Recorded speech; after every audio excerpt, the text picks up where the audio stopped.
ਤੇ ਇਹ ਜਿਹੜੇ ਨੋਟਿਸ ਭੇਜਣ ਦਾ ਕਾਰਨ ਸਰਕਾਰ ਅਖਲਾਕੀ ਹਾਰ ਜਿਹੜੀ ਆ ਉਹ ਮੰਨਣ ਨੂੰ ਵੀ ਤਿਆਰ ਨਹੀਂ। ਅਖਲਾਕੀ ਹਾਰ ਉਹਨਾਂ ਦੀ ਹੋ ਚੁੱਕੀ ਹੈ।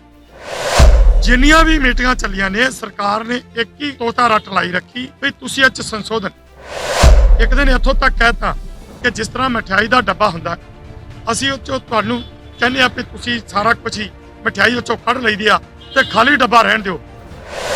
ਉਹਨਾਂ ਦਾ ਕਹਿਣ ਦਾ ਭਾਵ ਸੀ ਵੀ ਜੋ ਕੁਝ ਵੀ ਇਹਨਾਂ ਬਿੱਲਾਂ 'ਚ ਕਾਨੂੰਨਾਂ 'ਚ ਲਿਖਿਆ ਹੈ ਇਹ ਸਾਰੇ ਦੇ ਸਾਰੇ ਇਹਨਾਂ ਨੂੰ ਤੁਸੀਂ ਇਹ 'ਚ ਸੰਸ਼ੋਧਨ ਕਰਾ ਲਓ, ਜੋ ਲਿਖਾਉਣੇ ਜੋ ਲਿਖਾ ਲਓ, ਪਰ ਖਾਲੀ ਡੱਬਾ ਸਾਡੇ ਕੋਲ ਰਹਿਣ ਦਿਓ। ਦਿੱਲੀ ਤੇ ਕਿਸਾਨੀ ਅੰਦੋਲਨ ਚੱਲ ਰਿਹਾ ਹੈ ਅਤੇ ਉਸ ਅੰਦੋਲਨ ਦੇ ਵਿੱਚ ਹਰ ਇੱਕ ਵਰਗ ਦੇ ਲੋਕਾਂ ਵੱਲੋਂ ਸ਼ਮੂਲੀਅਤ ਕਰਕੇ ਕਿਸਾਨਾਂ ਦਾ ਸਮਰਥਨ ਦਿੱਤਾ ਜਾ ਰਿਹਾ ਹੈ ਅਤੇ ਹੁਣ ਉਸ ਧਰਨੇ ਨੂੰ ਤਾਰ ਪੀੜੋ ਕਰਨ ਲਈ NIA ਵੱਲੋਂ ਨੋਟਿਸ ਭੇਜਣੇ ਸ਼ੁਰੂ ਕਰ ਦਿੱਤੇ ਨੇ, ਜਿਸ ਵਿੱਚ ਕਿਸਾਨੀ ਅੰਦੋਲਨ 'ਚ ਮੁੱਖ ਭੂਮਿਕਾ ਨਿਭਾ ਰਹੇ ਬਲਦੇਵ ਸਿੰਘ ਸਿਰਸਾ ਨੂੰ ਵੀ NIA ਵੱਲੋਂ ਨੋਟਿਸ ਜਾਰੀ ਕੀਤਾ ਗਿਆ। ਕਦੇ ਇਸ ਦੇ ਨਾਲ ਕਈ ਪੱਤਰਕਾਰਾਂ ਤੇ ਕਈ ਸਮਾਜ ਸੇਵੀ ਤੇ ਕਦੇ ਸਿੱਖ ਜਥੇਬੰਦੀਆਂ ਦੇ ਆਗੂਆਂ ਨੂੰ ਵੀ NIA ਨੇ ਨੋਟਿਸ ਜਾਰੀ ਕਰ ਦਿੱਤੇ, ਜਿਸ ਤੋਂ ਬਾਅਦ ਅੱਜ ਬਲਦੇਵ ਸਿੰਘ ਸਿਰਸਾ ਵੱਲੋਂ ਪ੍ਰੈਸ ਵਾਰਤਾ ਕੀਤੀ ਗਈ ਤਾਂ ਉਹਨਾਂ ਨੇ ਕਿਹਾ ਕਿ ਉਹ ਘਰ ਦੀਆਂ ਮਜਬੂਰੀਆਂ ਹੋਣ ਕਾਰਨ 17 ਤਾਰੀਖ ਨੂੰ NIA ਦੇ ਅੱਗੇ ਪੇਸ਼ ਨਹੀਂ ਹੋਣਗੇ। ਇਸ ਤੋਂ ਇਲਾਵਾ ਹੋਰ ਸਿੱਖ ਜਥੇਬੰਦੀਆਂ ਦੇ ਆਗੂਆਂ ਉੱਤੇ NIA ਨੇ ਨੋਟਿਸ ਜਾਰੀ ਕੀਤੇ। ਉਹਨਾਂ ਦਾ ਕਹਿਣਾ ਹੈ ਕਿ ਅਸੀਂ ਆਪਣੀ ਨਿਰਧਾਰਿਤ ਤਰੀਕ ਤੇ NIA ਅੱਗੇ ਪੇਸ਼ ਹੋਵਾਂਗੇ ਅਤੇ ਉਹਨਾਂ ਦੇ ਸਵਾਲਾਂ ਦੇ ਜਵਾਬ ਦੇਵਾਂਗੇ। ਅੱਜ ਮੇਰੇ ਨਾਲ ਨੋਬਲਜੀਤ ਸਿੰਘ, ਰਣਜੀਤ ਸਿੰਘ ਤੇ ਸਰਦਾਰ ਕਰਨੈਲ ਸਿੰਘ, ਅਸੀਂ ਚਾਰੋਂ ਆਦਮੀ ਆ ਜਿਨ੍ਹਾਂ ਨੂੰ NIA ਵੱਲੋਂ ਜਿਹੜੇ ਨੇ ਉਹ ਸਾਨੂੰ ਨੋਟਿਸ ਭੇਜੇ ਗਏ ਨੇ ਔਰ ਬਹੁਤ ਹੀ ਸ਼ਾਰਟ ਟਾਈਮ ਦੇ ਜਿਹੜੇ ਨੇ ਇਹ ਨੋਟਿਸ ਨੇ, ਕਿਉਂਕਿ ਉਹਨਾਂ ਨੇ ਕੱਲ ਇਹ ਨੋਟਿਸ ਜਿਹੜੇ ਨੇ ਇਸ਼ੂ ਕੀਤੇ ਆ ਤੇ 17 ਤਰੀਕ ਨੂੰ ਜਿਹੜਾ ਉਹ ਸਾਨੂੰ ਉੱਥੇ ਪੇਸ਼ ਹੋਣ ਵਾਸਤੇ ਜਿਹੜਾ ਉਹ ਕਿਹਾ ਗਿਆ। ਤੇ ਅਸੀਂ ਇਸ ਗੱਲ ਤੋਂ ਬੜੇ ਹੈਰਾਨ ਆ ਕਿ ਇਹ ਜਿਹੜੇ ਨੋਟਿਸ ਨੇ ਇਹ ਕਿਸ ਕਾਰਨ ਆਏ। ਇਸ ਚੀਜ਼ ਦਾ ਜਦੋਂ ਪਤਾ ਲੱਗਾ ਤੇ ਅਸੀਂ ਇੱਥੇ ਪਹੁੰਚਾਇਆ ਕਿ ਸਰਕਾਰ ਵੱਲੋਂ ਸਾਡੇ ਲੋਕਾਂ ਦੇ ਉੱਤੇ ਇੱਕ ਦਬਾਅ ਪਾਉਣ ਵਾਸਤੇ ਜਿਹੜੇ ਕਿ ਅਸੀਂ ਇੱਕ ਖੇਤੀ ਵਿਰੋਧੀ ਜਿਹੜੇ ਕਾਨੂੰਨ ਬਣਾਏ ਗਏ ਸਨ ਉਹਨਾਂ ਦੇ ਵਿਰੁੱਧ ਲੰਬੇ ਸਮੇਂ ਤੋਂ ਐਜੀਟੇਸ਼ਨ ਕਰ ਰਹੇ ਆ। ਪਹਿਲਾਂ ਪੰਜਾਬ ਦੇ ਵਿੱਚ ਤੇ ਉਸ ਤੋਂ ਬਾਅਦ ਹੁਣ ਦਿੱਲੀ ਦੇ 4 ਚੁਫੇਰੇ ਬਾਰਡਰਾਂ ਤੇ ਜਿਹੜੇ ਕਿਸਾਨ ਬੈਠੇ ਨੇ ਔਰ ਉਹਦੇ ਵਿੱਚ ਜਿਹੜਾ ਅਸੀਂ ਸਰਗਰਮੀ ਨਾਲ ਜਿਹੜਾ ਉਹ ਕੰਮ ਕਰ ਰਹੇ ਹਾਂ। ਤੇ ਇਹ ਜਿਹੜੇ ਨੋਟਿਸ ਭੇਜਣ ਦਾ ਕਾਰਨ ਸਰਕਾਰ ਜਿਸ ਤਰ੍ਹਾਂ ਕਿ ਅਖਲਾਕੀ ਹਾਰ ਜਿਹੜੀ ਆ ਉਹ ਮੰਨਣ ਨੂੰ ਵੀ ਤਿਆਰ ਨਹੀਂ। ਅਖਲਾਕੀ ਹਾਰ ਉਹਨਾਂ ਦੀ ਹੋ ਚੁੱਕੀ ਹੈ, ਕਿਉਂਕਿ ਤੁਹਾਡੇ ਸਾਹਮਣੇ ਆ ਕਿ ਜਿੰਨੀ ਵਾਰ ਵੀ ਸਾਡੀਆਂ ਸਰਕਾਰ ਦੇ ਨਾਲ ਮੀਟਿੰਗਾਂ ਹੋਈਆਂ ਨੇ ਉਹਨਾਂ ਸਾਰੀਆਂ ਮੀਟਿੰਗਾਂ ਦੇ ਵਿੱਚ ਇਹ ਗੱਲ ਮੰਨ ਚੁੱਕੇ ਆ ਔਰ ਖਾਸ ਕਰਕੇ ਮੈਂ 3 ਦਸੰਬਰ 2020 ਦੀ ਜਿਹੜੀ ਆ ਉਹ ਤੁਹਾਡੇ ਨਾਲ ਗੱਲ ਕਰਨੀ ਚਾਹਾਂਗਾ ਕਿ ਸਰਕਾਰ ਦੇ ਨਾਲ ਜਿਸ ਵਕਤ ਸਾਡੀ ਗੱਲ ਹੋਈ ਤੇ ਉਸ ਤੋਂ ਪਹਿਲਾਂ ਇਹ ਕਹਿਣ ਲੱਗੇ ਵੀ ਸਾਡੇ ਨਾਲ ਇੱਕ ਇੱਕ ਬਿੰਦੂ ਤੇ ਵਿਚਾਰ ਕਰੋ ਤੇ ਉਹ ਕਹਿਣ ਲੱਗੇ ਕਿ ਇਹ ਜਿਹੜੇ ਖੇਤੀ ਵਿਰੋਧੀ ਜਿਨ੍ਹਾਂ ਨੂੰ ਤੁਸੀਂ ਕਾਨੂੰਨ ਦੱਸਦੇ ਹੋ ਇਹ ਕਿਸਾਨ ਦੇ ਹਿੱਤ ਵਿੱਚ ਨੇ ਤੇ ਜਾਂ ਤੁਸੀਂ ਸਾਨੂੰ ਇਹਦਾ ਜਿਹੜਾ ਖੁਲਾਸਾ ਕਰਕੇ ਦੱਸੋ। ਉੱਥੇ ਫਿਰ ਮੀਟਿੰਗ ਦੇ ਵਿੱਚ ਵਿਗਿਆਨ ਭਵਨ 'ਚ ਜਿਹੜੀ ਮੀਟਿੰਗ ਹੋ ਰਹੀ ਸੀ ਉਸ ਮੀਟਿੰਗ 'ਚ ਉਹਨਾਂ ਨੂੰ ਖੁਲਾਸਾ ਕਰਕੇ ਦੱਸਿਆ ਗਿਆ ਕਿ ਇਹਦੇ ਵਿੱਚ ਜਿਹੜੇ ਖੇਤੀ ਵਿਰੋਧੀ ਕਾਨੂੰਨ ਤੁਸੀਂ ਬਣਾਏ ਨੇ ਇਹ ਤੁਹਾਡੇ ਅਧਿਕਾਰ ਖੇਤਰ 'ਚ ਨਹੀਂ, ਕਿਉਂ ਖੇਤੀ ਨਾਲ ਸੰਬੰਧਿਤ ਜਿਹੜੇ ਕਾਨੂੰਨ ਨੇ ਉਹ ਸੂਬਿਆਂ ਦੇ ਅਧਿਕਾਰ 'ਚ ਨੇ, ਪ੍ਰਦੇਸ਼ਾਂ ਦੇ ਅਧਿਕਾਰ 'ਚ ਨੇ, ਕੇਂਦਰ ਦੇ ਅਧਿਕਾਰ ਨਹੀਂ ਇਹਦੇ ਤੇ ਤੁਸੀਂ ਅੱਜ ਬਣਾਏ ਨੇ। ਸੋ ਸਾਰੀ ਗੱਲਬਾਤ ਹੋਣ ਤੋਂ ਬਾਅਦ ਮੰਤਰੀ ਸ੍ਰੀ ਨਰਿੰਦਰ ਸਿੰਘ ਤੋਮਰ ਜੀ ਇਹ ਗੱਲ ਮੰਨ ਗਏ, ਨਾਲ ਹੀ ਪੀਯੂਸ਼ ਗੋਇਲ ਜੀ ਵੀ ਬੈਠੇ ਸਨ, ਬਾਕੀ ਵੀ ਉਹਨਾਂ ਦੇ ਜਿਹੜੇ ਸਨ ਸੈਕਟਰੀ ਵਗੈਰਾ ਬੈਠੇ ਸਨ ਤੇ ਫਿਰ ਉਹਨਾਂ ਨੇ ਇਹ ਗੱਲ ਕਹੀ ਕਿ ਤੁਸੀਂ ਇਹਦੇ ਵਿੱਚ ਜਿਹੜਾ ਹੈ ਉਹ ਸੰਸ਼ੋਧਨ ਕਰ ਲਓ। ਅਸੀਂ ਕਿਹਾ ਵੀ ਇਹਦੇ 'ਚ ਸੰਸ਼ੋਧਨ ਨਹੀਂ, ਜੋ ਤੁਸੀਂ ਮੰਨਦੇ ਹੋ ਵੀ ਇਹ ਕਿਸਾਨ ਦੇ ਹਿੱਤ ਵਿੱਚ ਨਹੀਂ ਤੇ ਫਿਰ ਇਹਨਾਂ ਨੂੰ ਰੱਦ ਕੀਤਾ ਜਾਵੇ। ਜਿੰਨੀਆਂ ਵੀ ਮੀਟਿੰਗਾਂ ਚੱਲੀਆਂ ਨੇ ਸਰਕਾਰ ਨੇ ਇੱਕ ਹੀ ਤੋਤਾ ਰੱਟ ਲਾਈ ਰੱਖੀ ਵੀ ਤੁਸੀਂ ਇਹ 'ਚ ਸੰਸ਼ੋਧਨ। ਇੱਕ ਦਿਨ ਇੱਥੋਂ ਤੱਕ ਕਹਿਤਾ ਕਿ ਜਿਸ ਤਰ੍ਹਾਂ ਮਠਿਆਈ ਦਾ ਡੱਬਾ ਹੁੰਦਾ ਅਸੀਂ ਉਹ 'ਚੋਂ ਤੁਹਾਨੂੰ ਕਹਿੰਦੇ ਆ ਵੀ ਤੁਸੀਂ ਸਾਰਾ ਕੁਝ ਹੀ ਮਠਿਆਈ ਉਹ 'ਚੋਂ ਕੱਢ ਲਈਦੀ ਆ ਤੇ ਖਾਲੀ ਡੱਬਾ ਰਹਿਣ ਦਿਓ।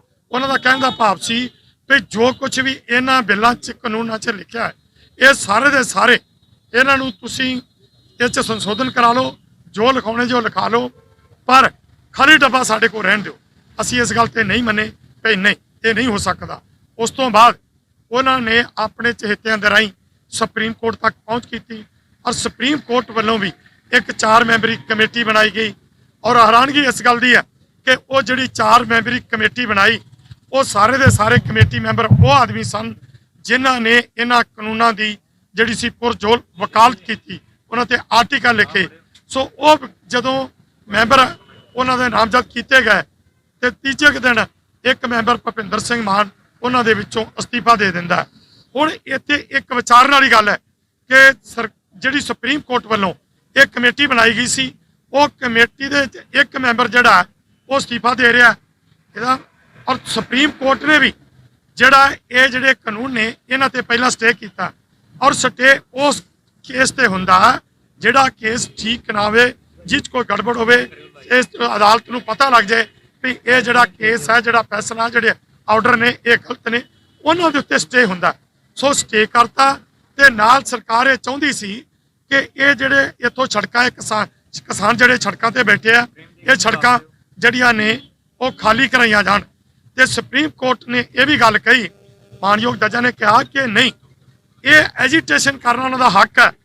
ਉਹ ਸੜਕਾਂ ਰੋਕਣ ਵਾਸਤੇ ਨਹੀਂ ਸੀ ਆਏ, ਸੜਕਾਂ ਤੁਸੀਂ ਆਪ ਰਖਵਾਈਆਂ ਨੇ, ਇਸ ਕਰਕੇ ਅਸੀਂ ਇਹਨਾਂ ਨੂੰ ਇੱਥੋਂ ਨਹੀਂ ਠਾ ਸਕਦੇ। ਉਹਨਾਂ ਨੇ ਐਜੀਟੇਸ਼ਨ ਕਰਨ ਦਾ ਸਾਨੂੰ ਪੂਰਨ ਅਧਿਕਾਰ ਜਿਹੜਾ ਉਹ ਦਿੱਤਾ। ਪਰ ਜਿਹੜੀ ਕਮੇਟੀ ਬਣਾਈ ਸੀ ਉਹ ਚੋਂ ਇੱਕ ਮੈਂਬਰ ਅਸਤੀਫਾ ਦੇ ਗਿਆ। ਹੁਣ ਇੱਥੇ ਇਹ ਵਿਚਾਰਨ ਵਾਲੀ ਗੱਲ ਹੈ ਕਿ ਪਹਿਲਾਂ ਸਰਕਾਰ ਨੇ ਆਪਣਾ ਦਬਾਅ ਪਾਇਆ, ਲੋਕਾਂ ਤੱਕ ਪਹੁੰਚ ਕੀਤੀ, ਜਦੋਂ ਮੰਤਰੀਆਂ ਤੱਕ, ਜਿਸ ਤਰ੍ਹਾਂ ਹਰਿਆਣੇ ਦੇ ਵਿੱਚ ਹਰਿਆਣੇ ਦੇ ਮੁੱਖ ਮੰਤਰੀ ਸ੍ਰੀ ਮਨੋਹਰ ਲਾਲ ਖੱਟੜ, ਉਹਨਾਂ ਨੂੰ ਹਰਿਆਣੇ ਦੇ ਲੋਕਾਂ ਨੇ ਉਹ ਕਿਸੇ ਰੈਲੀ 'ਚ ਨਹੀਂ ਆਉਣ ਦਿੱਤਾ। ਉਹ ਉੱਤੇ ਹੈਲੀਕਾਪਟਰ 'ਚ ਹੀ ਉੱਤੇ ਜਿਹੜੇ ਨੇ ਘੁੰਮ ਕੇ ਤੇ ਚੰਡੀਗੜ੍ਹ ਨੂੰ ਚਲੇ ਗਏ। ਹੁਣ ਤੁਸੀਂ ਇਹ ਵੇਖੋ, ਹੈਰਾਨਗੀ ਇਸ ਗੱਲ ਦੀ ਆ ਕਿ ਹੁਣ NIA ਜਿਹੜੀ ਏਜੰਸੀ ਆ ਉਹਦੇ ਰਾਹੀਂ ਸਾਨੂੰ ਨੋਟਿਸ ਆਏ ਨੇ ਔਰ ਨੋਟਿਸ ਵੀ ਇੰਨੇ ਸ਼ਾਰਟ ਟਾਈਮ ਤੇ ਕੱਲ ਨੋਟਿਸ ਕਰ ਰਹੇ ਨੇ ਔਰ ਸਾਨੂੰ WhatsApp ਤੇ ਨੋਟਿਸ ਆ ਰਿਹਾ। ਹੁਣ ਇਹ ਵੀ ਨਹੀਂ ਪਤਾ ਵੀ ਇਹ ਜਿਹੜਾ ਨੋਟਿਸ ਆ ਇਸ ਇਹਨਾਂ ਵੱਲੋਂ ਵਾਕਿਆ ਏਜੰਸੀ ਵੱਲੋਂ ਆਇਆ ਕਿ ਕਈ ਵਾਰ ਹੋਰ ਵੀ ਕਿਸੇ ਨੇ ਕਰਤੇ, ਕਿਉਂਕਿ ਫੋਨਾਂ ਤੇ ਬਹੁਤ ਕੁਝ ਹੋ ਰਿਹਾ। ਸੋ ਜੇਕਰ ਏਜੰਸੀ ਵੱਲੋਂ ਵੀ ਆਇਆ ਤੇ ਅਸਲ ਗੱਲ ਤੇ ਇਹ ਆ ਕਿ ਸਾਨੂੰ ਬਾਈ ਡਾਕ ਉਹ ਲਿਖਤੀ ਤੌਰ ਤੇ ਆਉਣਾ ਚਾਹੀਦਾ ਸੀ। ਚਾਹੇ ਉਹਨਾਂ ਦੇ ਥਾਂ ਦੇ ਉੱਤੇ ਆਪਣੀਆਂ ਏਜੰਸੀਆਂ ਦੇ ਉਹਨਾਂ ਦੇ ਸੈੱਲ ਨੇ, ਉਹ ਸਾਨੂੰ ਲਿਖਤੀ ਤੌਰ ਤੇ ਉਹਨਾਂ ਨੂੰ ਜਿਹੜਾ ਸੀ ਨੋਟਿਸ ਸਾਨੂੰ ਭੇਜਣਾ ਚਾਹੀਦਾ। ਫਿਰ ਵੀ ਅਸੀਂ ਇਹ ਜਿਹੜੀ ਹੈਗੀ ਆ ਨੋਟਿਸ ਜਿਹੜਾ ਉਹਨਾਂ ਨੇ ਭੇਜਿਆ, ਬੇਸ਼ੱਕ ਉਹਨਾਂ WhatsApp ਤੇ ਭੇਜਿਆ, ਉਹਨਾਂ ਨੇ ਕੱਲ ਦੀ 17 ਤਰੀਕ ਰੱਖੀ ਆ। ਤੇ ਮੈਂ ਦੱਸਣਾ ਚਾਹਾਂਗਾ ਕਿ ਮੇਰੀ ਦੋਤੀ ਦੀ ਸ਼ਾਦੀ ਹੈ ਤੇ ਮੈਂ ਉਹਦੀ ਸਮਾਨ ਦੀ ਖਰੀਦੋ ਫਰੋਖਤ ਵਾਸਤੇ ਆਇਆ। ਮੈਂ ਇਹ ਚਾਹਾਂਗਾ ਕਿ ਮੈਂ ਚਾਹੁੰਦਾ ਕਿ ਮੇਰੇ ਕੋਲ 7 ਫਰਵਰੀ ਤੋਂ ਪਹਿਲਾਂ ਜਿਹੜਾ ਏਜੰਸੀ ਤੇ ਪੇਸ਼ ਹੋਣਾ ਬਹੁਤ ਔਖਾ ਹੈ ਤੇ ਮੈਂ ਅੱਜ ਉਹਨਾਂ ਨੂੰ ਇੱਕ ਜਿਹੜੀ ਆ ਚਿੱਠੀ ਜਿਹੜੀ ਆ ਆਪਣੇ ਵਕੀਲ ਦੇ ਰਾਹੀਂ ਜਿਹੜਾ ਉਹ ਭੇਜਾਂਗਾ ਉਹਨਾਂ ਨੂੰ WhatsApp ਤੇ ਕਿ ਮੈਂ ਸਵੇਰੇ ਕੱਲ ਨੂੰ ਪੇਸ਼ ਨਹੀਂ ਹੋ ਸਕਦਾ ਔਰ 7 ਫਰਵਰੀ ਤੋਂ ਅੱਗੇ ਮੈਨੂੰ ਜਿਹੜਾ ਉਹ ਸਮਾਂ ਦਿੱਤਾ ਜਾਵੇ। ਤੁਸੀਂ ਇਹ ਪਤਾ ਕਰਨ ਦੀ ਕੋਸ਼ਿਸ਼ ਕੀਤੀ ਕਿ ਆਖਿਰਕਾਰ ਤੁਹਾਨੂੰ ਲੋਕਾਂ ਨੂੰ ਹੀ ਕਿਉਂ ਨੋਟਿਸ ਭੇਜੇ ਗਏ, ਕਾਰਨ ਕੋਈ ਦੱਸਿਆ ਗਿਆ?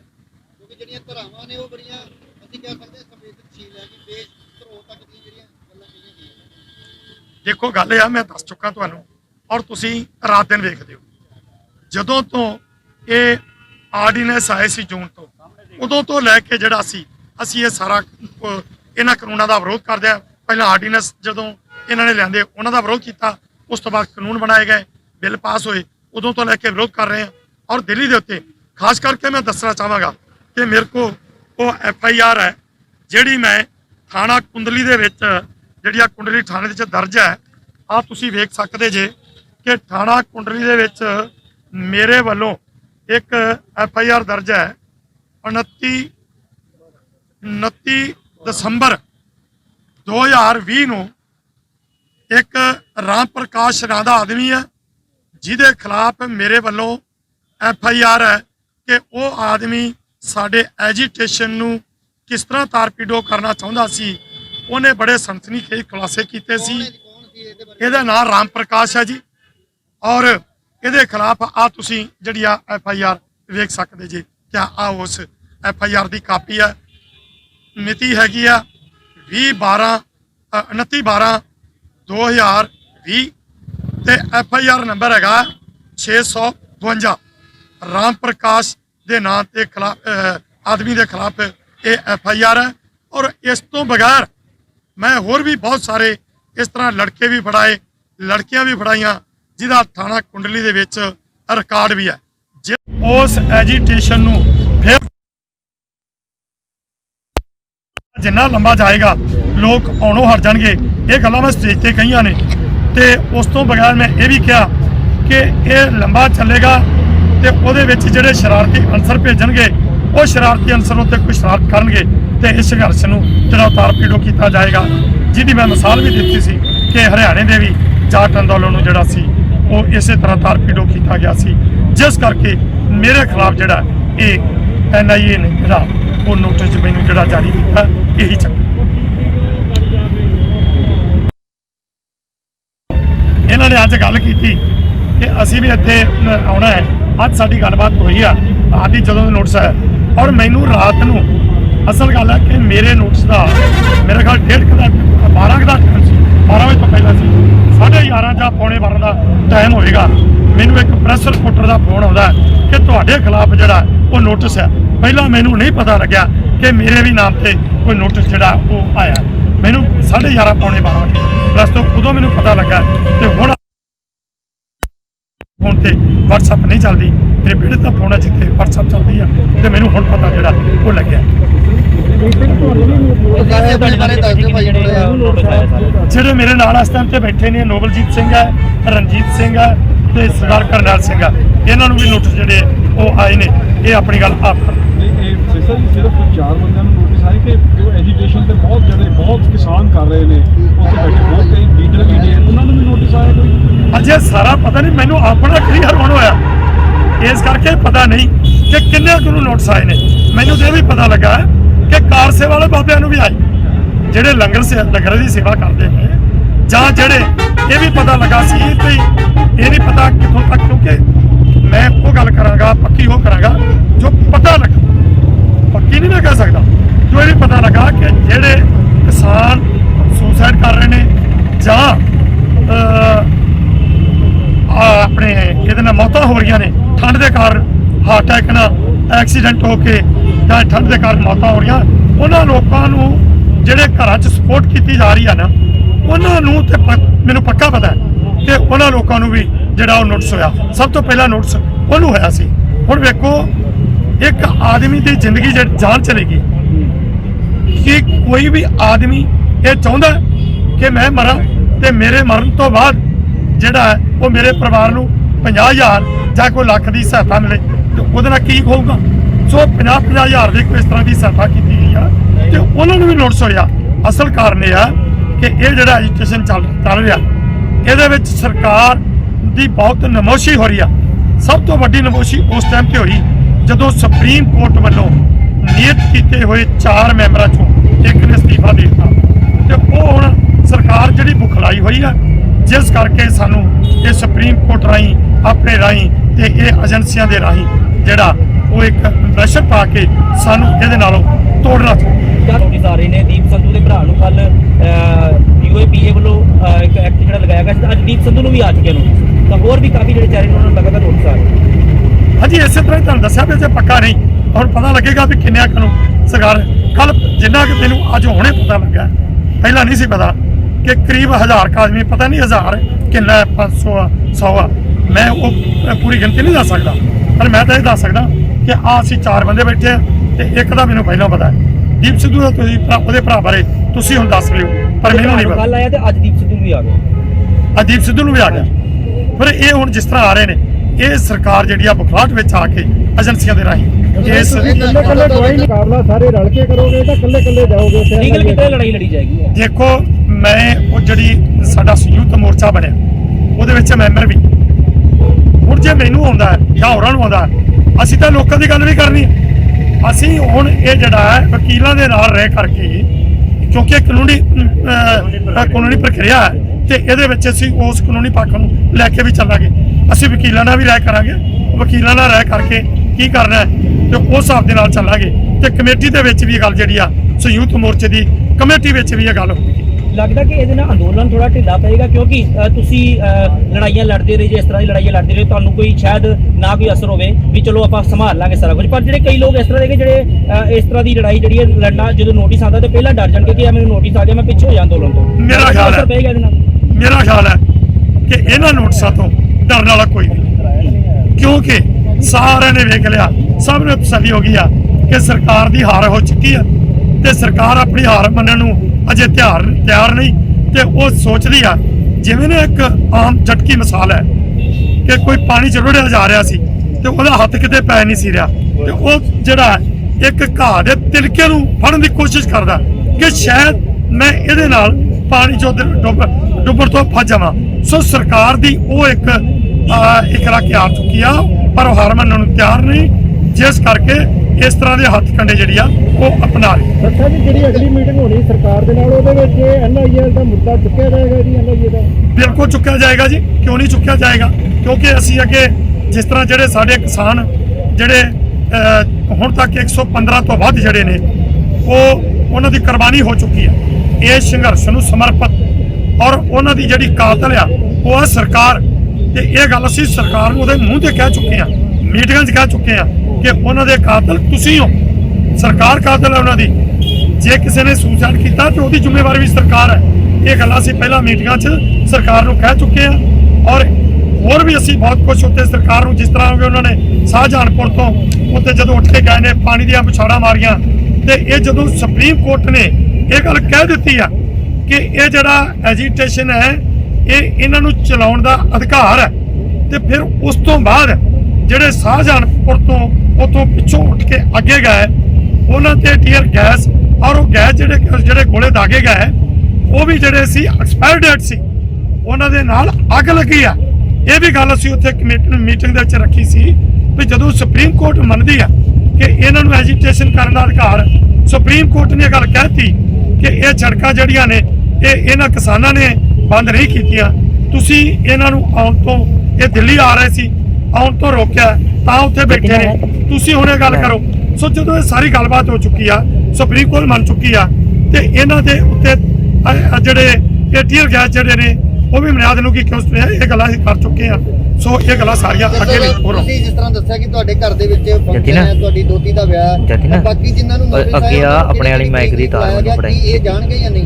ਇਹ ਦੱਸਦੇ ਨੇ, ਆਪ ਦੱਸਦੇ ਨੇ। ਦੱਸੋ ਜੀ, ਤੁਸੀਂ ਆਪਣੇ ਬਾਰੇ ਵੀ ਦੱਸੋ ਕਿ ਕਿਹੜੀ ਜਥੇਬੰਦੀ ਦੇ ਨਾਲ ਤੁਸੀਂ ਸੰਬੰਧ ਰੱਖਦੇ ਹੋ? ਸਿਰਸਾ ਸਾਹਿਬ, ਪਹਿਲਾਂ ਤਾਂ ਮੇਰਾ ਇੱਕ ਸਵਾਲ ਹੈ ਕਿ ਅੱਜ ਇੰਡੀਅਨ ਐਕਸਪ੍ਰੈਸ ਜਿਹੜਾ ਹੈਗਾ ਆ ਨਿਊਜ਼ਪੇਪਰ, ਉਹਦੇ ਵਿੱਚ ਆਰਟੀਕਲ ਆਇਆ ਜਿਹਦੇ ਵਿੱਚ ਜਿਨ੍ਹਾਂ ਨੂੰ ਵੀ ਨੋਟਿਸ ਜਾਰੀ ਕੀਤਾ ਤੇ ਰੇਲਵੇ ਟਰੈਕਾਂ ਤੇ ਬੈਠੇ ਸੀ।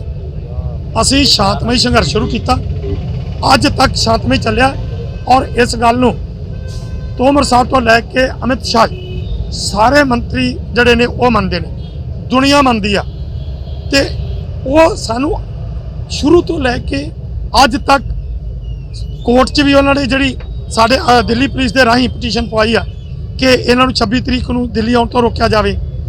ਉਸ ਦੇ ਵਿੱਚ ਵੀ ਸਾਨੂੰ ਸ਼ੁਰੂ ਤੋਂ ਕਾਂਗਰਸੀ, ਕਦੀ ਸਾਨੂੰ ਅਕਾਲੀ, ਕਦੀ ਸਾਨੂੰ ਕੋਈ ਹੋਰ ਪਾਰਟੀ, ਕਦੀ ਸਾਨੂੰ ਨਕਸਲਾਈਡ, ਕਦੀ ਸਾਨੂੰ ਖਾਲਿਸਤਾਨੀ, ਕਦੀ ਸਾਨੂੰ ਪਾਕਿਸਤਾਨੀ, ਕਦੀ ਸਾਨੂੰ ਚਾਈਨਾ, ਕਿਹੜੇ ਲਫ਼ਜ਼ ਨੇ ਜਿਹਦੇ ਨਾਲ ਨਹੀਂ ਜੋੜਿਆ, ਪਰ ਅਸੀਂ ਇੱਕੋ ਗੱਲ ਕੀਤੀ ਕਿ ਅਸੀਂ ਆ ਕਿਸਾਨ, ਤੇ ਇੱਥੇ ਨਰੋਲ ਕਿਸਾਨ ਨੇ। ਜਦੋਂ ਸਾਨੂੰ ਮੀਟਿੰਗਾਂ ਦੇ ਸਾਦੇ ਨੇ ਉਦੋਂ ਤਾਂ ਅਸੀਂ ਕਿਸਾਨ ਹੈ ਤੇ ਗੱਲ ਕਰਦੇ ਆ ਸਾਡੇ ਨਾਲ, ਸਾਨੂੰ ਕਹਿੰਦੇ ਆ ਸੰਸ਼ੋਧਨ ਕਰਾ ਲਓ, ਸਾਡੇ ਕੋਲ ਖਾਲੀ ਡੱਬਾ ਰਹਿਣ ਦਿਓ, ਮਠਿਆਈ ਸਾਰੀ ਤੁਸੀਂ ਕੱਢ ਲਓ, ਉਦੋਂ ਤਾਂ ਅਸੀਂ ਕਿਸਾਨ ਆ। ਤੇ ਜਦੋਂ ਸਾਨੂੰ ਭੰਡੀ ਪ੍ਰਚਾਰ ਨੂੰ ਭੰਡਣਾ ਹੈ ਉਸ ਟਾਈਮ ਤੇ ਸਾਨੂੰ ਤਰ੍ਹਾਂ ਤਰ੍ਹਾਂ ਦੇ ਹੁਣ ਸਿੱਖ ਦੇ ਨਾਲ ਲਾਤਾ।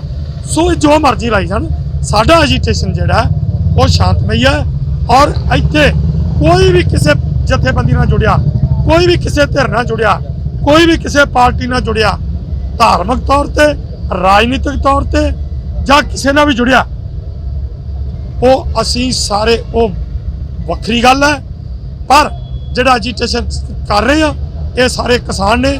ਜੇ ਸਾਨੂੰ ਅੱਜ ਕਾਰ ਸੇਵਾ ਵਾਲੇ ਬਾਬੇ ਉੱਥੇ ਲੰਗਰਾਂ ਦੀ ਸੇਵਾ ਕਰ ਰਹੇ ਨੇ, ਜਿਹੜੇ ਲੋਕ ਉੱਥੇ ਇਹਨਾਂ ਨੇ ਤਾਂ ਕੋਈ ਅੱਜ ਤੱਕ ਸਾਨੂੰ ਉੱਥੇ ਜਿਹੜੀਆਂ ਹੈਗੀਆਂ ਟਾਇਲਟ, ਮੋਬਾਈਲ ਗੱਡੀਆਂ, ਉਹਨਾਂ ਦਾ ਪੂਰਾ ਪ੍ਰਬੰਧ ਨਹੀਂ ਕੀਤਾ, ਇਹਨਾਂ ਨੇ ਪੀਣ ਦੇ ਪਾਣੀ ਦਾ ਪ੍ਰਬੰਧ ਨਹੀਂ ਕੀਤਾ, ਇਹਨਾਂ ਨੇ ਲਾਈਟਾਂ ਦਾ ਪ੍ਰਬੰਧ ਨਹੀਂ ਕੀਤਾ, ਇਹਨਾਂ ਨੇ ਕੋਈ ਖਾਣ ਪੀਣ ਦਾ ਉੱਥੇ ਕੋਈ ਪ੍ਰਬੰਧ ਨਹੀਂ, ਕੋਈ ਦਵਾਈਆਂ ਦਾ ਪ੍ਰਬੰਧ ਨਹੀਂ। ਇਹ ਸਾਨੂੰ ਕਿਵੇਂ ਕਹਿ ਸਕਦੇ ਨੇ? ਜਿਹੜੀ ਫੰਡਿੰਗ ਦੀ ਵੀ ਇੱਕ ਗੱਲ ਸਾਹਮਣੇ ਆਈ ਕਿ ਬਾਹਰੋਂ ਵਿਦੇਸ਼ਾਂ ਤੋਂ ਬਹੁਤ ਸਾਰਾ ਪੈਸਾ ਜਿਹੜਾ ਉਹ ਖਾਲਿਸਤਾਨ ਦੇ ਨਾਂ ਤੇ ਜਾਂ ਅੱਤਵਾਦ ਦੇ ਨਾਮ ਤੇ ਜਿਹੜਾ ਜਥੇਬੰਦੀਆਂ ਨੂੰ ਭੇਜਿਆ ਜਾ ਰਿਹਾ ਹੈ। ਕੀ ਉੱਥੇ ਜਿਹੜੇ ਕਿਸਾਨੀ ਸੰਘਰਸ਼ ਕਰ ਰਹੇ ਨੇ ਉੱਥੇ ਖਾਲਿਸਤਾਨ ਦੀ ਲੜਾਈ ਲੜ ਰਹੇ? ਉਹ ਸਾਰੇ ਕਿਸਾਨ ਨੇ ਕਿਸਾਨਾਂ ਦੀ ਲੜਾਈ ਲੜ ਰਹੇ ਆ। ਹੁਣ ਮੈਨੂੰ ਇਹ ਦੱਸੋ ਵੀ ਜਿਨ੍ਹਾਂ ਨੇ ਅਸਤੀਫੇ ਦਿੱਤੇ ਨੇ, ਜਾਖੜ ਸਾਹਿਬ ਅਸਤੀਫਾ ਦੇ ਦਿੱਤਾ, ਜਿਹੜੇ ਕਿ ਤੁਹਾਡੇ ਹੈਗੇ ਸਨ DIG, ਉਹਨਾਂ ਨੇ ਅਸਤੀਫਾ ਦੇ ਦਿੱਤਾ। ਸੌਰੀ IG ਰੈਂਕ ਦਾ ਆਦਮੀ ਇੱਕ ਅਸਤੀਫਾ ਦੇ ਰਿਹਾ, ਔਰ ਦੁਸ਼ਯੰਤ ਦਵੇ ਜੀ ਵਰਗੇ ਵਕੀਲ, ਸੁਪਰੀਮ ਕੋਰਟ ਦੇ ਸੀਨੀਅਰ ਵਕੀਲ, ਬਾਰ ਕੌਂਸਲ ਦੇ ਜਿਹੜੇ ਵਕੀਲ ਨੇ, ਉਹ ਸਾਡੇ ਸਪੋਰਟ ਕਰ ਰਹੇ ਨੇ ਬਿਨਾਂ ਪੈਸੇ ਤੋਂ ਸਾਡੇ ਕੇਸ ਨਾਲ। ਤੇ ਜੇਕਰ ਉੱਥੇ ਜਿਹੜਾ ਪੈਸਾ ਆ ਰਿਹਾ, ਦਿੱਤਾ ਜਾ ਰਿਹਾ, ਜਿਹਦੇ ਨਾਲ ਉੱਥੇ ਅਸੀਂ ਪੰਡਾਲ ਬਣਾਏ ਨੇ, ਜਿਹਦੇ ਨਾਲ ਅਸੀਂ ਲੋਕਾਂ ਦਾ ਇਲਾਜ ਕਰਾ ਰਹੇ ਹਾਂ, ਜਿੰਨੇ ਲੋਕਾਂ ਨੇ ਸੁਸਾਈਡ ਕੀਤਾ, ਮੈਂ ਖੁਦ ਉਹਨਾਂ ਨੂੰ ਨਾਲ ਉੱਥੇ ਹਸਪਤਾਲ 'ਚ ਇਲਾਜ ਕਰਾਉਣ ਵਾਸਤੇ ਲੈ ਕੇ ਜਾਂਦਾ ਰਿਹਾ, ਉਹ ਪੈਸਾ ਤੇ ਲਾਉਣੇ ਆ। ਬਾਕੀ ਅਸੀਂ ਇੱਕ ਫੈਸਲਾ ਹੋਰ ਕੀਤਾ ਹੈ ਕਿ ਜਿਹੜੇ ਲੋਕ ਠੰਡ ਦੇ ਕਾਰਨ ਜਾਂ ਹਾਰਟ ਅਟੈਕ ਦੇ ਕਾਰਨ ਜਾਂ ਕਿਸੇ ਵੀ ਕਾਰਨ, ਐਕਸੀਡੈਂਟ ਦੇ ਕਾਰਨ, ਹੁਣ ਤੁਸੀਂ ਮੈਨੂੰ ਇਹ ਦੱਸੋ 17 ਸਾਲ ਦੇ ਬੱਚੇ ਜਿਹੜੇ ਨੇ ਉਹਨਾਂ ਦੀ ਐਕਸੀਡੈਂਟ ਨਾਲ ਮੌਤ ਹੋਈ ਆ, ਕੀ ਉਹਨਾਂ ਦੇ ਪਰਿਵਾਰਾਂ ਨੂੰ ਸਹਾਇਤਾ ਦੇਣੀ ਸਾਡਾ ਫਰਜ਼ ਨਹੀਂ ਬਣਦਾ? ਉਹ ਜਿਹੜਾ ਸਾਡੇ ਕੋਲ ਫੰਡ ਆ ਰਿਹਾ, ਅਸੀਂ ਉਸ ਫੰਡ ਦੀ ਕਿਤੇ ਦੁਰਵਰਤੋਂ ਨਹੀਂ ਕਰ ਰਹੇ। ਉਹ ਫੰਡ ਅਸੀਂ ਉਹਨਾਂ ਪਰਿਵਾਰਾਂ ਦੇ ਵਿੱਚ ਐਜੀਟੇਸ਼ਨ ਜਿੱਦਣ ਵੀ ਸਮਾਪਤ ਹੋ ਗਿਆ, ਜਿਹੜੇ ਖਰਚੇ ਸਾਡੇ ਲੱਗ ਰਹੇ ਨੇ, ਉਹਨਾਂ ਖਰਚਿਆਂ ਨੂੰ ਕੱਢ ਕੇ ਉਹ ਫੰਡ ਅਸੀਂ ਇਹ ਆਪਣੀ ਕਮੇਟੀ ਦੇ ਵਿੱਚ ਅਸੀਂ ਫੈਸਲਾ ਕਰ ਚੁੱਕੇ ਹਾਂ ਕਿ ਉਹ ਪੈਸਾ ਉਹਨਾਂ 'ਚ ਵੰਡਿਆ ਜਾਵੇਗਾ। ਇਹ ਝੂਠੇ ਇਲਜ਼ਾਮ ਸਾਡੇ ਤੇ ਲਾ ਰਿਹਾ ਹੈ। ਥੋੜਾ ਤੁਸੀਂ ਵੀ ਦੱਸ ਦਿਓ ਭਾਈ ਥੋੜਾ ਕਰ ਲਓ। ਸੋ ਸਾਹਿਬ ਇੱਕ ਸਵਾਲ ਇਹ ਹੈ ਕਿ ਹੁਣੇ ਇੱਕ ਮੈਸੇਜ ਆਇਆ ਕਿ ਮਨੁੱਖਤਾ ਦੀ ਸੇਵਾ ਜਿਹੜਾ ਇੱਕ ਟਰਸਟ ਹੈ, ਉਹਦੇ ਮੁਖੀ ਨੇ ਜਿਹੜੇ ਵੀਰ, ਉਹਨਾਂ ਨੂੰ ਵੀ ਇਹ ਜਿਹੜਾ NI ਦੇ ਵੱਲੋਂ ਨੋਟਿਸ ਜਿਹੜਾ ਹੈ ਉਹ ਉਹਨਾਂ ਨੂੰ ਭੇਜਿਆ ਗਿਆ। ਸੋ ਜਿਵੇਂ ਪੰਜਾਬ ਦੇ ਵਿੱਚ ਇਹ ਨੋਟਿਸ ਜਿਹੜੇ ਆ ਐਜ਼ ਏ ਸਿੱਖ ਜਿਹੜਾ ਹੈ, ਜਿਹੜੇ ਦੇਖਿਆ ਜਾ ਰਿਹਾ ਕਿ ਜਿਹੜੇ ਸਿੱਖ ਨੇ ਵੀਰ, ਉਹਨਾਂ ਨੂੰ ਬਹੁ ਗਿਣਤੀ ਦੇ ਵਿੱਚ ਭੇਜੇ ਜਾ ਰਹੇ ਨੇ, ਜਿਵੇਂ ਵੀਰ ਰਣਜੀਤ ਸਿੰਘ ਹੈ, ਜਾਂ ਇਸ ਤੋਂ ਇਲਾਵਾ ਗੁਰਦਾਸਪੁਰ ਜ਼ਿਲ੍ਹੇ ਦੇ ਵੀ ਇੱਕ ਆਗੂ ਨੇ ਆਪਣੇ ਇੰਦਰਪਾਲ ਸਿੰਘ ਬੈਂਸ, ਉਹਨਾਂ ਨੂੰ ਵੀ ਜਿਹੜਾ ਹੈ ਇਹ ਸੂਚੀ ਦੇ ਇਸ ਪੱਖ ਦੇ ਉੱਪਰੋਂ ਕੀਤਾ ਗਿਆ ਕਿ ਜਿਵੇਂ ਪੰਜਾਬ ਦੇ ਵਿੱਚ ਐਜ਼ ਏ ਸਿੱਖ ਪਹਿਚਾਣ ਸਿੱਖ ਵੇਖ ਕੇ ਜਿਹੜੇ ਆ ਨੋਟਿਸ ਜਿਹੜੇ ਉਹਨਾਂ ਨੂੰ ਜਾਰੀ ਕੀਤੇ ਜਾ ਰਹੇ ਨੇ। ਜੀ ਬਹੁਤ ਵਧੀਆ ਸਵਾਲ ਹੈ ਤੁਹਾਡਾ। ਮੈਂ ਤੁਹਾਨੂੰ ਇਸ ਸਵਾਲ 'ਚ ਮੈਂ ਇੰਨਾ ਹੀ ਜਵਾਬ ਦੇਵਾਂਗਾ ਕਿ ਮੇਰਾ ਖਿਆਲ ਹੈ ਕਿ ਸਾਡੇ ਐਜੀਟੇਸ਼ਨ ਦੀ ਸਪੋਰਟ UNO ਨੇ ਵੀ ਕੀਤੀ, ਜਿਨ੍ਹਾਂ ਨੇ ਰਿਟਾਇਰਡ ਜੱਜਾਂ ਨੇ ਕੀਤੀ ਹੈ, ਜਾਂ ਜਿਹੜੇ ਵਕੀਲ ਸਾਹਿਬਾਨ ਉੱਥੇ ਗਏ ਨੇ, ਜਾਂ ਜਿਹੜੇ ਬੁੱਧੀਜੀਵੀ ਉੱਥੇ ਗਏ ਨੇ, ਜਾਂ ਜਿਹੜੇ ਲੋਕਾਂ ਨੇ ਆਪਣੇ ਮੈਡਲ ਜਿਹੜੇ ਸੀ ਉਹ ਵਾਪਸ ਕੀਤੇ ਨੇ, ਉਹਨਾਂ ਤੋਂ ਲੈ ਕੇ ਤੇ UNO ਨੂੰ ਵੀ ਸ਼ਾਇਦ ਜਿਹੜਾ ਇਹ NIA ਵੱਲੋਂ ਨੋਟਿਸ ਹੋਵੇਗਾ, ਕਿਉਂਕਿ ਉਹਨਾਂ ਵੀ ਸਾਡੀ ਇਸ ਕਿਸਾਨੀ ਸੰਘਰਸ਼ ਦੀ ਜਿਹੜੀ ਉਹ ਸਪੋਰਟ ਕੀਤੀ ਆ, ਸ਼ਾਇਦ ਉਹਨਾਂ ਨੂੰ ਵੀ ਨੋਟਿਸ ਹੋਏਗਾ। ਸੋਸ਼ਲ ਮੀਡੀਆ ਦੇ ਉੱਪਰ ਇਹ ਵੀ ਆਖਿਆ ਜਾ ਰਿਹਾ ਹੈ ਕਿ ਇਹ ਜਿਹੜੇ ਨੋਟਿਸ ਭੇਜੇ ਜਾ ਰਹੇ ਨੇ, ਇਹ ਘੱਟ ਗਿਣਤੀਆਂ ਨੂੰ ਗੁਲਾਮੀ ਦਾ ਅਹਿਸਾਸ ਕਰਾਇਆ ਜਾ ਰਿਹਾ ਹੈ। ਇਸ ਬਾਰੇ ਤੁਹਾਡਾ ਕੀ ਖਿਆਲ ਹੈ? ਉਹ ਵਿਚਾਰ ਨੇ ਆਪੋ ਆਪਣੇ। ਦੇਖੋ, ਮੈਂ ਇਸ ਗੱਲ ਤੇ ਨਹੀਂ, ਸਾਨੂੰ ਜਿਹੜਾ ਨਾ, ਮੈਂ ਤੇ ਇੱਕੋ ਗੱਲ ਕਹਾਂਗਾ ਕਿ ਇਹ ਗੱਲ ਇੱਕ ਵੱਖਰੀ ਆ, ਪਰ ਸਾਨੂੰ ਅਸੀਂ ਕੀਤਾ ਕੀ ਹੈ, ਅਸੀਂ ਇਸ ਗੱਲ ਤੋਂ ਕੋਈ ਦਬਣ ਵਾਲੇ ਜਾਂ ਡਰਨ ਵਾਲੇ ਨਹੀਂ, ਪਰ ਇਸ ਟਾਈਮ ਤੇ ਨੋਟਿਸ ਉਹਨਾਂ ਨੂੰ ਭੇਜੇ ਗਏ ਨੇ ਜਿਹੜੇ ਕਿਸਾਨੀ ਸੰਘਰਸ਼ ਦੀ ਹਮਾਇਤ ਕਰ ਰਹੇ ਆ, ਚਾਹੇ ਉਹ ਲੰਗਰਾਂ ਦੇ ਤੌਰ ਤੇ ਕਰ ਰਿਹਾ, ਚਾਹੇ ਉਹ ਬੋਲ ਕੇ ਕਰ ਰਿਹਾ, ਚਾਹੇ ਇੱਥੋਂ ਲੋਕਾਂ ਨੂੰ ਲਾਮਬੰਦ ਕਰਕੇ ਟਰੈਕਟਰ ਟਰਾਲੀਆਂ ਤੇ ਭੇਜ ਰਿਹਾ, ਚਾਹੇ ਪਿੰਡਾਂ 'ਚੋਂ ਰਾਸ਼ਨ ਇਕੱਠਾ ਕਰਕੇ ਭੇਜ ਰਿਹਾ, ਚਾਹੇ ਉਹ ਜਿਹੜੇ ਬਿਸਤਰੇ ਇਕੱਠੇ ਕਰਕੇ ਭੇਜ ਰਿਹਾ। ਉਹਨਾਂ ਲੋਕਾਂ ਨੂੰ ਨੋਟਿਸ ਆ। ਮੈਂ ਨਹੀਂ ਮੰਨਦਾ ਕਿ ਇਹ ਜਿਹੜੇ ਕੇਵਲ ਸਾਨੂੰ ਇਹ ਟਾਰਗੇਟ ਕੀਤਾ ਜਾ ਰਿਹਾ, ਉਹ ਆਉਣ ਵਾਲਾ ਸਮਾਂ ਦੱਸੇਗਾ, ਕਿਉਂਕਿ ਜਿੱਥੇ ਨੋਟਿਸਾਂ ਦਾ ਸਿਲਸਿਲਾ ਸ਼ੁਰੂ ਹੋਇਆ, ਅਸੀਂ ਪਹਿਲਾਂ ਹੀ ਇਹ ਗੱਲ ਕਿਉਂ ਕਹਿ ਦਈਏ ਕਿ ਇਹ ਕੇਵਲ ਸਾਨੂੰ ਹੀ ਕੀਤੇ ਜਾ ਰਹੇ, ਇਹ ਗੱਲ ਅਸੀਂ ਪਹਿਲਾਂ ਨਹੀਂ ਕਹਾਂਗੇ। ਜਦੋਂ ਨੋਟਿਸਾਂ ਦਾ ਸਿਲਸਿਲਾ ਜਾਰੀ ਜਿਹੜਾ ਹੋ ਰਿਹਾ ਬੰਦ ਹੋ ਜੂ, ਫਿਰ ਵੇਖਾਂਗੇ ਕਿਹਨੂੰ ਨੋਟਿਸ ਆਏ ਆ, ਇਹ ਇਹਨਾਂ ਲੋਕਾਂ ਨੂੰ ਕਿਉਂ ਆ। ਜੇ ਉਦੋਂ ਤੱਕ ਇਹ ਗੱਲ ਕਲੀਅਰ ਹੋਏਗੀ ਫਿਰ ਗੱਲ ਕਰਾਂਗੇ, ਪਹਿਲਾਂ ਨਹੀਂ ਕਰਾਂਗੇ।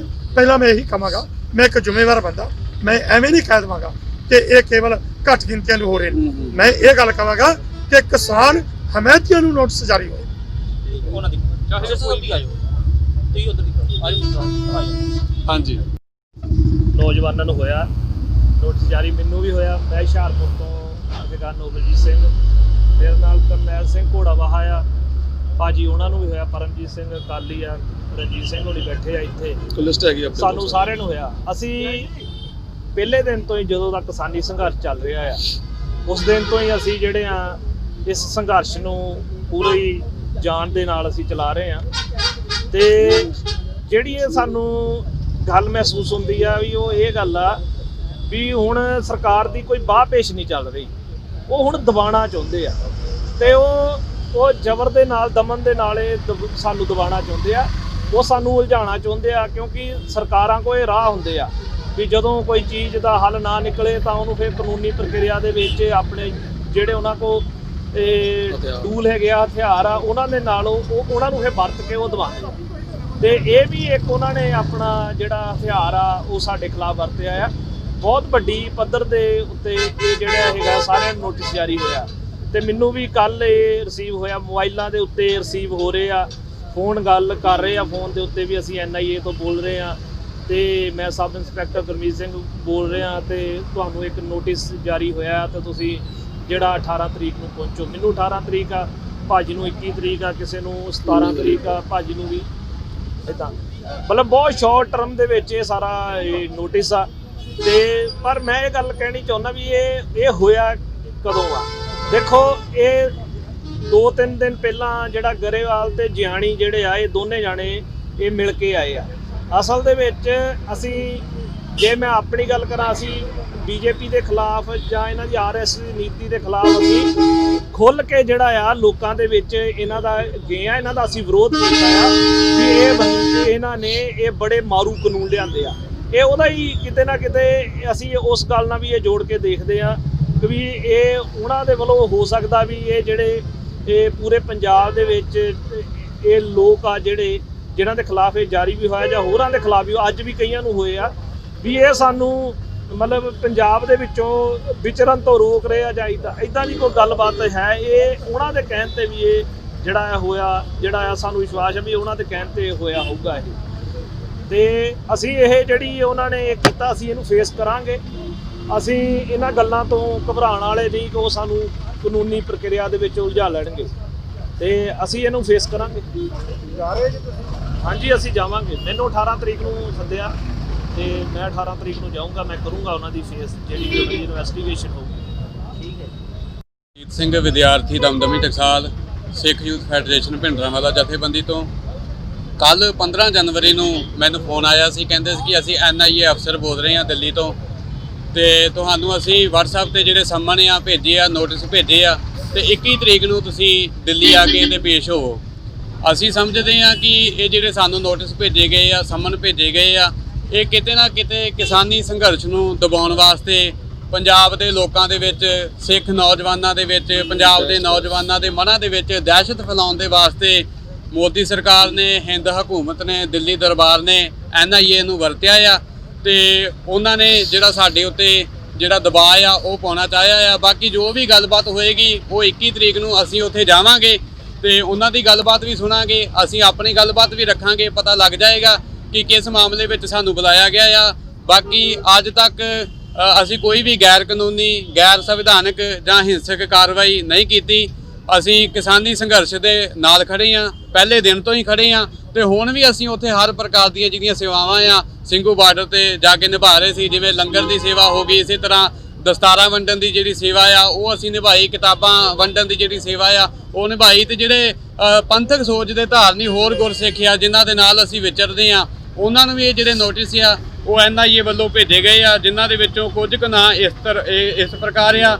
ਜਿਵੇਂ ਅੱਜ ਅਦਾਕਾਰ ਦੀਪ ਸਿੱਧੂ ਨੂੰ ਵੀ ਨੋਟਿਸ ਆ ਚੁੱਕਾ ਹੋਇਆ ਆ, ਕੱਲ ਉਹਦੇ ਭਰਾ ਮਨਦੀਪ ਸਿੱਧੂ ਨੂੰ ਵੀ ਨੋਟਿਸ ਆ ਗਿਆ ਸੀ ਅਤੇ ਇਸੇ ਤਰ੍ਹਾਂ ਆਵਾਜ਼ੇ ਕੌਮ ਜਥੇਬੰਦੀ ਦੇ ਆਗੂ ਮੇਰੇ ਨਾਲ ਹੀ ਬੈਠੇ ਹੋਏ ਆ, ਭਾਈ ਨੋਬਲਜੀਤ ਸਿੰਘ ਬੁੱਲੋਵਾਲ, ਇਹਨਾਂ ਨੂੰ ਆਇਆ ਆ। ਸਿੱਖ ਯੂਥ ਪਾਵਰ ਆ ਪੰਜਾਬ ਜਥੇਬੰਦੀ ਦੇ ਪ੍ਰਧਾਨ ਭਾਈ ਪ੍ਰਦੀਪ ਸਿੰਘ ਲੁਧਿਆਣਾ, ਭਾਈ ਪਰਮਜੀਤ ਸਿੰਘ ਜੀ ਅਕਾਲੀ, ਭਾਈ ਪਲਵਿੰਦਰ ਸਿੰਘ ਅਮਰਕੋਟ ਅਤੇ ਇਸੇ ਤਰ੍ਹਾਂ ਗੁਰਮਤਿ ਪ੍ਰਚਾਰ ਸੇਵਾ ਲਹਿਰ ਦੇ ਆਗੂ ਭਾਈ ਸੁਰਿੰਦਰ ਸਿੰਘ ਠੀਕਰੀਵਾਲਾ, KTV ਦੇ ਪੱਤਰਕਾਰ ਜਸਵੀਰ ਸਿੰਘ ਮੁਕਤਸਰ, ਅਕਾਲ ਚੈਨਲ ਦੇ ਪੱਤਰਕਾਰ ਭਾਈ ਤਜਿੰਦਰਪਾਲ ਸਿੰਘ, ਬੰਦੀ ਸਿੰਘ ਰਿਹਾਈ ਮੋਰਚਾ ਦੇ ਆਗੂ ਭਾਈ ਜੰਗ ਸਿੰਘ ਲੁਧਿਆਣਾ, ਭਾਈ ਇੰਦਰਪਾਲ ਸਿੰਘ ਜੱਜ, ਭਾਈ ਕਰਨੈਲ ਸਿੰਘ ਦਸੂਹਾ, ਪੱਤਰਕਾਰ ਬਲਤੇਜ ਪੰਨੂ ਅਤੇ ਹੋਰ ਵੀ ਜਿਹੜੇ ਕਈਆਂ ਨੂੰ ਸਰਕਾਰ ਨੇ ਜਿਹੜੇ ਨੋਟਿਸ ਆ ਉਹ ਭੇਜੇ ਹੋਏ ਆ। ਅਸੀਂ ਆਪੋ ਆਪਣੀ ਤਰੀਕ ਅਨੁਸਾਰ ਜਿਹੜੀ ਵੀ ਸਾਨੂੰ ਤਰੀਕ ਦਿੱਤੀ ਆ ਅਸੀਂ ਉੱਥੇ ਜਾਵਾਂਗੇ ਤੇ ਉਹਨਾਂ ਦੀ ਗੱਲਬਾਤ ਵੀ ਸੁਣਾਂਗੇ। ਅਸੀਂ ਆਪਣਾ ਜਿਹੜਾ ਪੱਖ ਆ ਉਹ ਵੀ ਰੱਖਾਂਗੇ, ਪਰ ਅਸੀਂ ਕਿਸਾਨੀ ਸੰਘਰਸ਼ ਦੇ ਨਾਲ ਖੜੇ ਹੋਏ ਆ। ਅਸੀਂ ਪੰਜਾਬ ਦੇ ਹੱਕਾਂ ਦੀ ਜਿਹੜੀ ਗੱਲ ਆ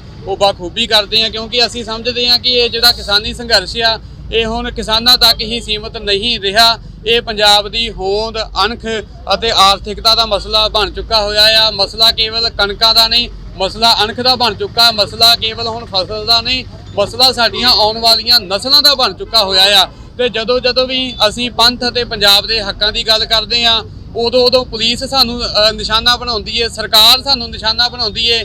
ਪਹਿਲਾਂ ਵੀ 1-2 ਵਾਰ NIA ਨੇ ਜਾਂ ਹੋਰ IB ਵਰਗੀਆਂ ਏਜੰਸੀਆਂ ਨੇ ਮੈਨੂੰ ਨਿਸ਼ਾਨਾ ਬਣਾਇਆ ਸੀ, ਪਰ ਅਸੀਂ ਆਪਣਾ ਜਿਹੜਾ ਪੱਖ ਸੀ ਉਹ ਬਖੂਬੀ ਤਰੀਕੇ ਦੇ ਨਾਲ ਰੱਖਿਆ ਤੇ ਹੁਣ ਵੀ ਅਸੀਂ ਸਾਰੇ ਸਿੰਘ ਉੱਥੇ ਪੇਸ਼ ਹੋਵਾਂਗੇ। ਵੀਰ ਜੀ ਇੱਕ ਸਵਾਲ ਹੈ ਅੰਮ੍ਰਿਤਸਰ ਤੋਂ ਗੁਰਪ੍ਰੀਤ ਸਿੰਘ ਦੀ ਰਿਪੋਰਟ।